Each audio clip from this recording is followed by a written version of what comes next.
Imagine the invisible web of connections running through the walls and the air around you, literally right now. Today, we're going to decode exactly how that web works. Welcome to this explainer. We're taking a fascinating journey straight through the source material to uncover everything from the physical cables beneath our feet all the way to the global laws governing our data. It's this massive, complex system that we interact with hundreds of times a day without even realizing it. So let's break it all down. Here's our roadmap for today. We've got defining the computer network, scaling from LAN to WAN, topologies and network management, the hardware powering the connection, cybersecurity and law, and finally, the fundamentals of databases. All right, let's kick things off with Section 1, defining the computer network. We're starting at the absolute micro level here. At its absolute core, a computer network is simply two or more devices linked together so they can share information or resources. Think about it like this. Instead of buying a brand new printer for every single desk in a busy office, a network connects multiple workstations through a central switch. That means everyone can effortlessly share that one single piece of hardware. It's all about maximizing efficiency, saving money, and letting machines communicate that would otherwise be totally isolated. So, how does a network actually work? If all these machines are connected, how do they find each other in this invisible web? When you hit print or shoot off an instant message, how does your computer know exactly which machine on the network is the intended target among potentially millions of others? Well, it all comes down to an ingenious postal analogy. An IP address routes your data exactly the same way a physical address routes your snail mail. Just like a physical letter needs a highly specific destination, say the Faculty of Agriculture at Eastern University, your digital data relies on a precise numerical IP address, something like 130.184.237.189. That guarantees it arrives at the exact right digital doorstep. Every single device has one, acting as its unique identifier in this vast digital neighborhood. Okay, moving right along to Section 2, scaling from LAN to WAN. Let's see how this builds from a single room to the entire globe. The crucial point to grasp here is that networks are categorized geographically. We start small with a local area network, or a LAN. This is confined to a pretty small space, like a single office building, or even just your own home network.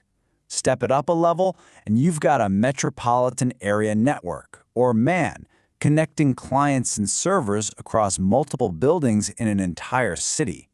And finally, we reach the big one, the wide area network, the WAN, linking geographically distinct LANs.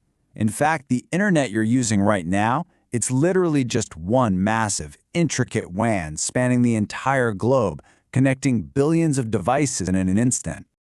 Now that we get the immense scale of things, we need to look at how these massive networks are managed. That brings us to Section 3, topologies and network management. There's a really sharp contrast in how we manage these connections depending on their size. On one hand, you have the simple, inexpensive peer-to-peer setup. Every computer has equal responsibility and shares hardware directly. It's perfect for a small home network where you know and trust all the devices. But for a massive organization, no way. You absolutely need the powerful client/server architecture. In this setup, clients have to request service from a centralized host server. That server handles the heavy processing loads, manages passwords centrally, and drastically improves overall network security because there's a single source of control. So, let's translate these logical concepts into the actual physical hardware sitting inside those freezing cold server rooms. Welcome to Section 4, hardware powering the connection. First up in our rapid-fire catalog of the physical web is the repeater. You see, as data travels over long transmission cables, the electrical signal naturally runs out of steam and degrades. It just gets tired. Think of a repeater as an energy boost. It takes the incoming signal, actively boosts its strength, and faithfully reproduces the bit stream to keep your data moving seamlessly over incredibly long distances. Honestly, without repeaters, our global communication would literally fade into static before it ever crossed an ocean. Next up is the switch. Think of this as a super smart traffic intersection for your network. Rather than just blindly shouting data out to every single device like an old-fashioned hub used to do, a switch has the expanded capability to dynamically configure and group connected computers. It actually reads where the data is supposed to go and directs traffic only exactly where it needs to be. This makes local communication incredibly efficient and cuts way down on unnecessary network congestion. And finally, we have the router. This is your gateway to the outside world. It's essentially a specialized switch, but with the specific, expanded capability to route your localized data away from your LAN and fire it out into entirely distinct external networks. If the switch manages the traffic inside your building, while the router is the door that securely sends your information out onto the massive global WAN, making sure it finds the absolute best path to its final destination. Now, with this massive, hardware-driven web connecting billions of people comes some immense vulnerability. And that brings us to Section 5, Cybersecurity and Law.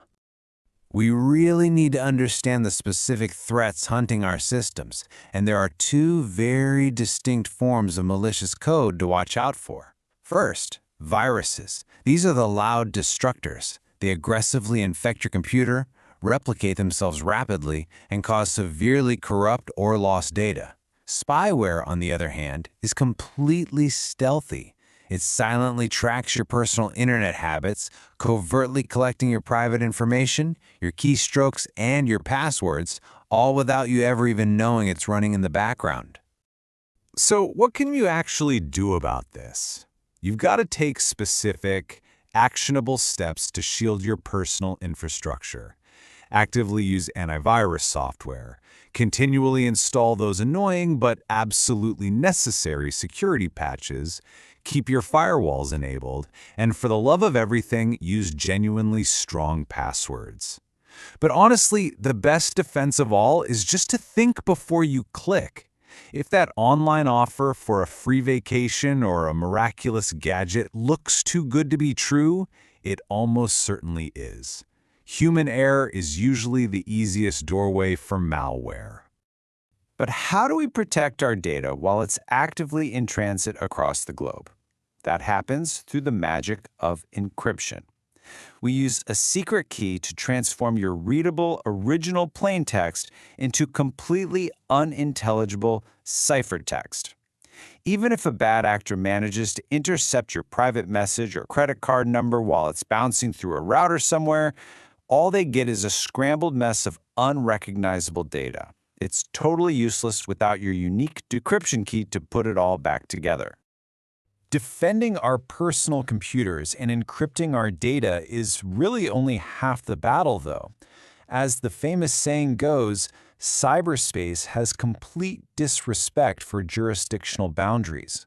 Governing the internet is incredibly complex because it handles gigantic traffic volumes every single second. It's open to global participation, and it completely ignores the physical borders that usually define our real-world laws.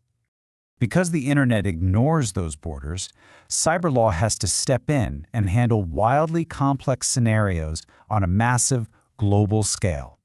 We're talking about legislating against severe cybercrimes like international hacking, while simultaneously validating electronic signatures for global commerce, defending digital intellectual property, and ensuring baseline data protection and privacy for users worldwide. It is a monumental task trying to create rules for a space that exists everywhere and nowhere all at once. For our final step today, let's figure out where all this information actually ends up. Welcome to Section 6, Fundamentals of Databases. After your data navigates the global WAN and survives all those cybersecurity threats, it comes to rest in highly structured databases. What makes databases so incredibly powerful is how they provide security through something called abstraction. They keep the broad conceptual level, which is the logical structure of the data you actually understand, kind of like a spreadsheet, cleanly separated from the internal level, which is the messy, complex physical storage hardware. This separation means you can safely interact with the data you need without ever having to touch or accidentally break the raw physical hardware spitting in a server rack halfway across the country. Behind the scenes, we manage all this stored data using specific SQL command categories. We build the foundational structure and the tables using data definition language, or DDL. We interact with the actual records, selecting, inserting, and updating the information using data manipulation language, or DML. And crucially for security, we grant or revoke access permissions using data control language, DCL. This ensures that only the exact right people have the keys to view or change sensitive information. Which brings us to the end of our deep dive into the digital web. I want to leave you to reflect on your own digital footprint. Knowing the physical hardware that routes your data, the stealthy malware constantly hunting for it, and the incredibly complex laws trying to govern it, how secure is your piece of the invisible web?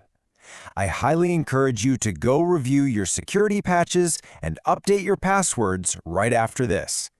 Thanks for exploring the source material with me on this explainer, and I'll see you next time.